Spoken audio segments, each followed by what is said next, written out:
माहेरी कंटाळा आलाय हे बोलणारी मी पहिलीच मुलगी बघते, असं माझ्या सासूबाई मला त्या दिवशी म्हणाल्या. आम्ही व्हिडिओ कॉलवर होतो आणि माझे आई बाबा आजूबाजूला होते आणि मला समजेच ना मी कसं रिॲक्ट करावं. कारण समजा मी हसले असते तर त्यांना वाटलं असतं की हा हिला खरंच आमचा कंटाळा आलाय. आणि मी शब्दही परत घेऊ शकत नव्हते, कारण एकदा आपण बोललेले शब्द ते परत घेणं म्हणजे चुकीचंच ठरतं किंवा ते खोटं बोलणं होतं. त्यामुळे मी खूपच दुविधा अवस्थेत होते की पुढे काय बोलावं. नमस्कार, मी श्रद्धा राणे पवार शब्दसंवादच्या आजच्या 100व्या भागात तुमचं खूप खूप स्वागत करते. मला आज खूप मस्त वाटतंय, कारण आजचा हा 100वा व्हिडिओ आहे. माझ्या पहिल्या व्हिडिओपासून ते आजच्या ह्या व्हिडिओपर्यंत मला वाटतंय की मी थोडी तरी प्रगती केली आहे आणि त्याबद्दल मला खूप आनंदही आहे. म्हणजे आपण एका छोट्याशा कल्पनेपासून सुरुवात करतो आणि ती कल्पना पुढे पुढे ती रुजत जाते आणि मग ती हळूहळू फुलत जाते. त्यासाठी जो आपण अट्टाहास करतो किंवा जे प्रयत्न आपण करत असतो त्यांना जेव्हा यश यायला लागतं ना, त्यावेळी खरं समाधान मिळतं आणि आपल्या कष्टाचं चीज झालं असं वाटतं. तर म्हणूनच हा 100वा व्हिडिओ थोडासा स्पेशल आहे माझ्यासाठी. जर तुम्ही टायटल वाचलात तर हा विषय प्रत्येक मुलीच्या आयुष्यात येतो. अशी कुठलीच मुलगी नाहीये जिच्या आयुष्यात हा प्रश्न आलाच नसावा. तर मला वाटतंय आज थोडंसं त्या विषयाकडे वळावं आणि माझा विचार काय आहे ह्याबद्दल, सासर की माहेर, हे तर मी तुम्हाला पुढे सांगणारच आहे. पण तत्पूर्वी आपण थोडंसं सासर आणि माहेर ही दोन जी घरं असतात मुलींची त्याविषयी बोलू. आणि कसं असतं, प्रत्येकाला आपापलं मत असतंच, त्यामुळे माझं मत तुमच्या मतापेक्षा वेगळं असूच शकतं. तर माझं मत जाणून घ्यायचं असेल तर हा व्हिडिओ शेवटपर्यंत बघा. आणि जर तुम्ही शब्दसंवादचा हा पहिलाच व्हिडिओ बघत असाल तर आपल्या चॅनलला सबस्क्राईब करायला विसरू नका. आता व्हिडिओची सुरुवात करायची झाली तर माझ्या मते सासर हे पहिलं येतं, कारण मुलगी लग्न करून जाते, ती सासरी जाते आणि तेव्हाच तिचं जे माहेरचं घर आहे त्याला आपण माहेर म्हणतो, नाहीतर लग्नाच्या आधी ते तिचंच घर असतं. तर बघा, आता एखाद्या मुलीचं लग्न झालंय आणि ती सासरी गेलीये तिच्या, आणि ती काही वर्ष ऍडजस्ट करते, त्या घराला आपलंसं करण्याचा प्रयत्न करते आणि बऱ्याच गोष्टी असतात, माणसांसोबत ऍडजस्ट करायचा प्रयत्न करते. पण कुठेतरी ते घर तिला आपलंसं वाटत नसतं. कारणं खूप आहेत. अगदी छोट्यातलं छोटं कारण जर आपण विचारात घेतलं तर टीव्हीचा रिमोट कोणाच्या हातात असतो, किंवा त्या टीव्हीवर रोज संध्याकाळी 7 वाजता कुठली सिरियल लागते किंवा कुठले पिक्चर बघितले जातात. ही सगळी जी गोष्ट असते ती एखाद्या मुलीला खूप नवीन असते आणि जोपर्यंत ती तिच्या प्रमाणे होत नाही किंवा जोपर्यंत तिला तिचं असं एक स्वातंत्र्य मिळत नाही तोपर्यंत ती ऍडजस्टच करत असते त्या घरात. कट्टू आता माहेरी, जेव्हा मुलगी माहेरी जाते तेव्हा सुद्धा तिच्या आई वडिलांचं किंवा तिचा भाऊ असेल, कोणी असेल, त्यांचं एक विश्व, नवीन विश्व तयार झालेलं असतं. तिथे सुद्धा तीच परिस्थिती असते. टीव्हीचा रिमोट कोणाच्या हातात असेल किंवा त्यांच्या जेवणाच्या वेळा काय असतात, सासरी जेवणाच्या वेळा वेगळ्या असतात, माहेरी वेगळ्या असतात. ह्या सगळ्या ज्या रुटीन्स असतात ते सेट असतात, म्हणजे प्रत्येक फॅमिलीमध्ये आपापली रुटीन सेट असतात. आता ती रुटीन्स आपण बदलावी किंवा आपल्यासाठी कोणीतरी बदलावं अशी अपेक्षा अजिबातच नसते, कारण ते शक्यच नसतं. अजून एक छोटंसं उदाहरण देते. किचन मध्ये चहाची बरणी कुठे ठेवायची ह्यावरून सुद्धा वाद होऊ शकतात. म्हणजे माझ्या सासूबाईंना चहाची बरणी कुठे ठेवायची आहे हे त्यांचं सेट असतं. पुन्हा माझ्या आईला सुद्धा तिची चहाची बरणी कुठे ठेवायची आहे हे तिचं मत असतं. आणि जर मी जाऊन ते बदलायचा विचार केला किंवा थोडीशी जरी इकडच्या तिकडे वस्तू केली तर थोडासा खटका उडण्याची शक्यता असतेच. आणि ते चुकीचं नाहीच आहे, कारण प्रत्येक बाई ही आपापली स्पेस निर्माण करत असते. वर्षानुवर्ष जे चालत आलेलं असतं ते तिच्या पद्धतीचं असतं, तिचं किचन असतं. थोडक्यात काय तर तिचं ते घर असतं, तिने ते वर्षानुवर्ष मेहनतीने उभारलेलं असतं. अजून एक उदाहरण देते.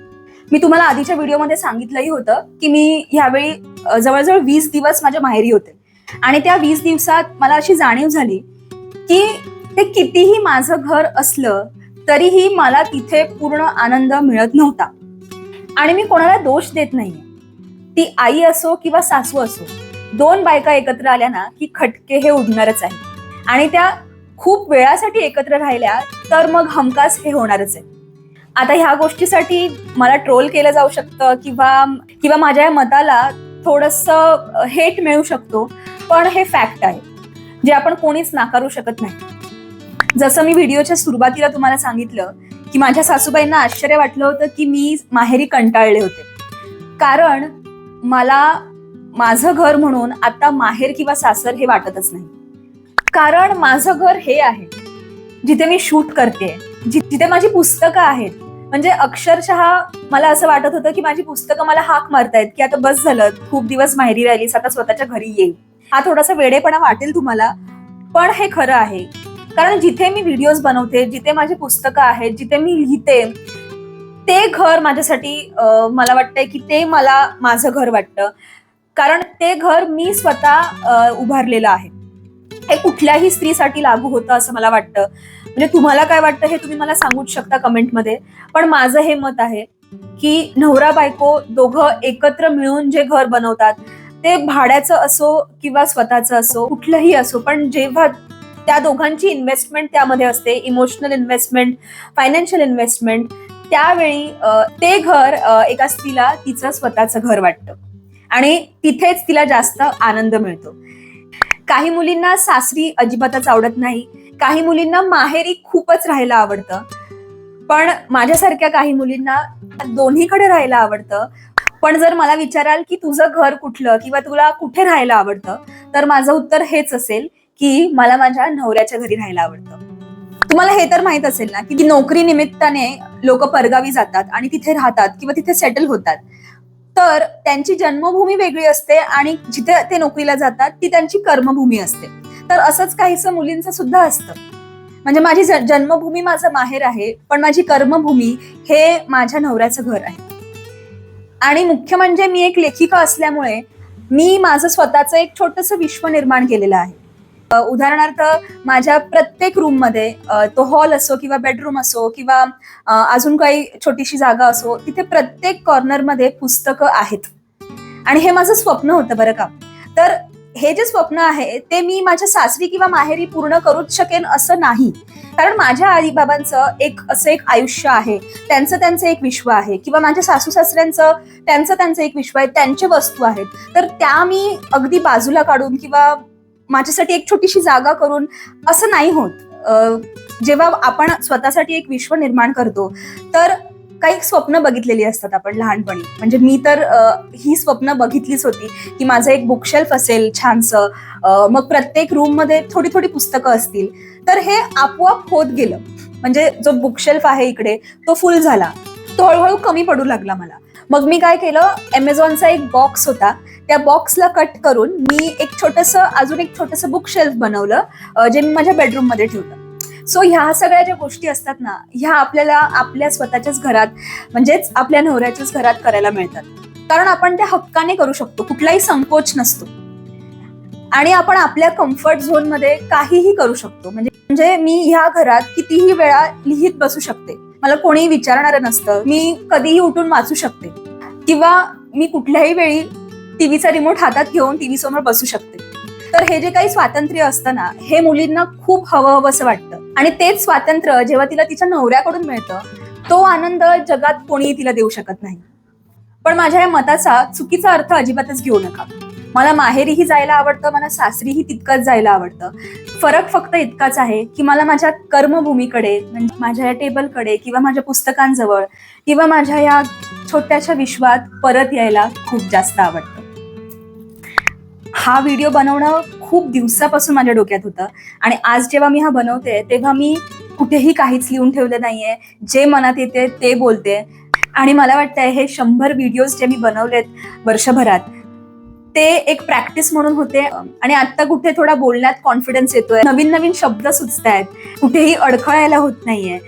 तर मला ह्या गोष्टीचा खूप जास्त आनंद आहे. तसं बघायला गेलं तर आजचा हा विषय खूप नाजूक आहे, पण कधी ना कधी कोणीतरी हा विषय हाताळला पाहिजे होता. आणि मला वाटतं सगळ्या स्त्रियांच्या वतीने हे मी आज बोलते. तर तुम्ही जर हा व्हिडिओ बघत असाल आणि तुम्हाला जर माझं म्हणणं पटत असेल तर मला कमेंट करून नक्की कळवा, किंवा जर पटलं नाही तर तुमचं मत काय आहे ह्या विषयावर, सासर की माहेर, तेही मला कमेंट करून तुम्ही नक्की कळवू शकता. तुमच्या कमेंट्सची मी वाट बघते आणि तुम्हाला अजून कोणत्या प्रकारचे व्हिडिओज बघावेसे वाटतील आपल्या चॅनलवर हे पण मला लिहून कळवा, म्हणजे मी त्याप्रमाणे व्हिडिओज बनवत राहीन. हा व्हिडिओ जर तुम्हाला आवडला असेल तर तुमच्या मैत्रिणींसोबत शेअर करायला विसरू नका आणि नातेवाईकांसोबत सुद्धा तुम्ही शेअर करू शकता. चला भेटूया पुढच्या व्हिडिओमध्ये अजून एका अशाच काहीशा विषयांसोबत. आजचा हा व्हिडिओ पूर्ण बघितल्याबद्दल तुमचे खूप खूप धन्यवाद.